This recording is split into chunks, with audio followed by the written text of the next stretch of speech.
Hi hello ಎಲ್ಲರಿಗೂ ನಮಸ್ಕಾರ ಸ್ನೇಹಿತರೆ. ನಾಯಕಿ ನಟಿಯರಿಗೆ ಸಿನಿಮಾ ರಂಗದಲ್ಲಿ ಆಯಸ್ಸು ಕಡಿಮೆ ಎಂಬ ಮಾತಿಗೆ ಅದಕ್ಕೆ ಪೂರಕವಾಗಿ ಒಂದು ಸಿನಿಮಾದಲ್ಲಿ ನೋಡಿದ ಮುಖ ಮತ್ತೆ ಮಾಯವಾಗಿ ಬಿಡುತ್ತದೆ. ಯಾಕಂದರೆ ದಿನದಿಂದ ದಿನಕ್ಕೆ ಸಿನಿಮಾ ರಂಗಕ್ಕೆ ಆಕರ್ಷಿತರಾಗಿ ಬರುವ ಸಂಖ್ಯೆ ಕೂಡ ಜಾಸ್ತಿ ಆಗುತ್ತೆ ಸ್ನೇಹಿತರೆ.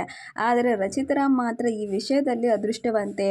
ಒಬ್ಬರೊಬ್ಬರು 12 ವರ್ಷ ಸ್ಟಾರ್ ನಟಿಯಾಗಿ ಪೂರೈಸಿದ್ದಾರೆ. ಬುಲ್ಬುಲ್ ಮೂಲಕ ಸ್ಯಾಂಡಲ್ವುಡ್ಗೆ ಎಂಟ್ರಿ ಕೊಟ್ಟ ರಚಿತಾ ಬಹುತೇಕ ಎಲ್ಲ ಸ್ಟಾರ್ ನಟರ ಸಿನಿಮಾಗಳಲ್ಲಿ ನಟಿಸುತ್ತಾ ಸ್ಟಾರ್ ನಟಿಯಾಗಿ ಬೆಳೆದರು. ಸದ್ಯ 12 ವರ್ಷ ಪೂರೈಸಿದ ರಚಿತಾ ಇಷ್ಟು ವರ್ಷಗಳ ಜರ್ನಿ ಕುರಿತಾದ ಹಲವು ಪ್ರಶ್ನೆಗಳಿಗೆ ಇಲ್ಲಿದೆ ಉತ್ತರ ನೀಡಿದ್ದಾರೆ ರಚಿತಾ. ತುಂಬಾ ಖುಷಿ ಇದೆ, ಹೆಮ್ಮೆ ಇದೆ. ಪ್ರತಿ ಸಿನಿಮಾದಲ್ಲೂ ಒಂದೊಂದು ತರಹದ ಸವಾಲಿತ್ತು.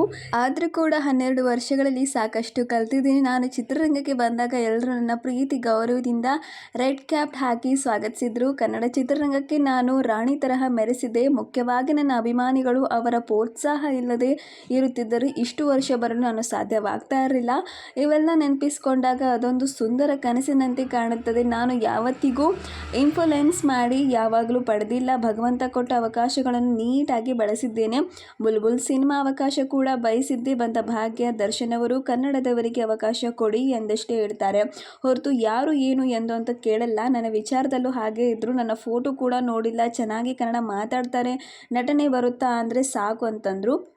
ಇನ್ನಷ್ಟು ಬಗ್ಗೆ ಹೇಳಬೇಕಾದ್ರೆ ಮುಖ್ಯವಾಗಿ ನಾನು ನನ್ನ ಕೆಲಸವನ್ನು ಪ್ರೀತಿಸ್ತೇನೆ. ಅದಕ್ಕಿಂತ ಹೆಚ್ಚಾಗಿ ನಾನಾಯಿತು, ನನ್ನ ಕೆಲಸ ಆಯಿತು ಎಂದು ಇದ್ಬಿಡ್ತೇನೆ. ನನ್ನ ಪಾತ್ರ ನಟನೆ ಬಿಟ್ಟು ಬೇರೆ ಯಾವ ವಿಚಾರಕ್ಕೆ ಬಗ್ಗೆ ನಾನು ತಲೆ ಹಾಕಲ್ಲ. ಈ ಕಡೆ ವಿಚಾರವನ್ನು ಈ ಕಡೆಯಿಂದನೂ ಹೇಳುವ ಬುದ್ಧಿ ನನಗಿಲ್ಲ. ಕೆಲವರು ವಿಶ್ವಾಸದಲ್ಲಿ ನನಗೆ ಏನೋ ಹೇಳ್ತಿರ್ತಾರೆ, ಅದು ನನ್ನಲ್ಲೇ ಇರುತ್ತದೆ ಹೊರತು ಅದನ್ನು ಮತ್ತೊಬ್ಬರಿಗೆ ನಾನು ಹೇಳೋಲ್ಲ. ಆದರೂ ಕೂಡ ಬುಲ್ಬುಲ್ ಅದನ್ನು ಯಾವತ್ತಿಗೂ ಮರೆಯೋಕ್ಕೆ. ಪರ್ಫಾರ್ಮೆನ್ಸ್ ವಿಷಯ ಬಂದಾಗ ಆಯುಷ್ಮಾನ್ ಭವ ತುಂಬ ಖುಷಿ ಕೊಟ್ಟ ಪಾತ್ರ ಸಿನಿಮಾ, ಜೊತೆಗೆ ಮಾನ್ಸೂನ್ ರಾಗ, ಪುಷ್ಪಕ ವಿಮಾನ ಸಿನಿಮಾಗಳು ಇಷ್ಟ. ಈಗ ಲ್ಯಾಂಡ್ ಲಾರ್ಡ್ ಕಲ್ಟ್ ಸಿನಿಮಾಗಳಲ್ಲೂ ಕೂಡ ಒಳ್ಳೆಯ ಪಾತ್ರ ಕೂಡ ಇದೆ ಸ್ನೇಹಿತರೆ.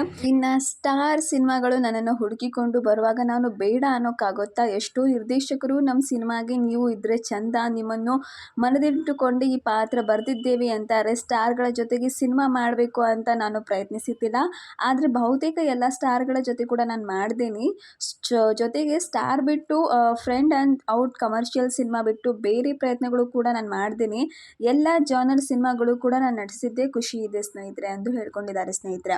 ಇನ್ನು ಒಂದು ಪೇಮೆಂಟ್ ಬಂದಿರಲ್ಲ, ಇಲ್ಲ ಕೆಲವೊಮ್ಮೆ ನಾಟಕದ ಮಾತುಗಳನ್ನು ತಗೊಳ್ಳೋಕೆ ಇಷ್ಟ ಆಗಿರಲ್ಲ. ಸಮಾರಂಭದ ಆರಂಭದಲ್ಲಿ ಮೇಡಮ್ಗಿಂತ ಮೇಡಮ್ ಯಾರೂ ಇಲ್ಲ ಎಂದು ಮಾತನಾಡಿ ಆ ನಂತರ ಮಾತು ಬದಲಾಗುತ್ತೆ. ಮೊದಲಿನಿಂದ ಏನು ಮಾತಾಡಿದ್ದೇವೋ ಕೊನೆಯವರೆಗೂ ಹಾಗೆ ಇರಬೇಕು.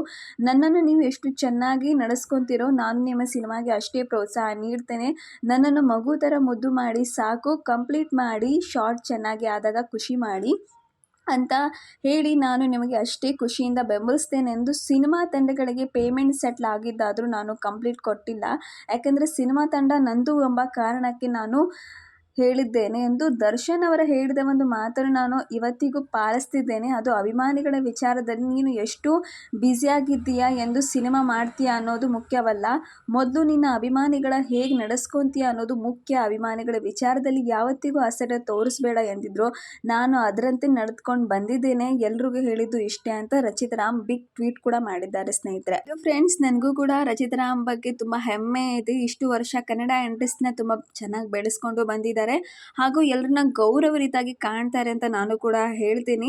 ಇದೇ ರೀತಿ ಬೆಳೀಲಿ, ಇದೇ ರೀತಿ ಅವರು ಉತ್ತೀರ್ಣವಾಗಲಿ ಅಂತ ನಾನು ಕೂಡ ಒಂದ್ಸಲ ನಾನು ಹೇಳ್ತೀನಿ ಸ್ನೇಹಿತರೆ.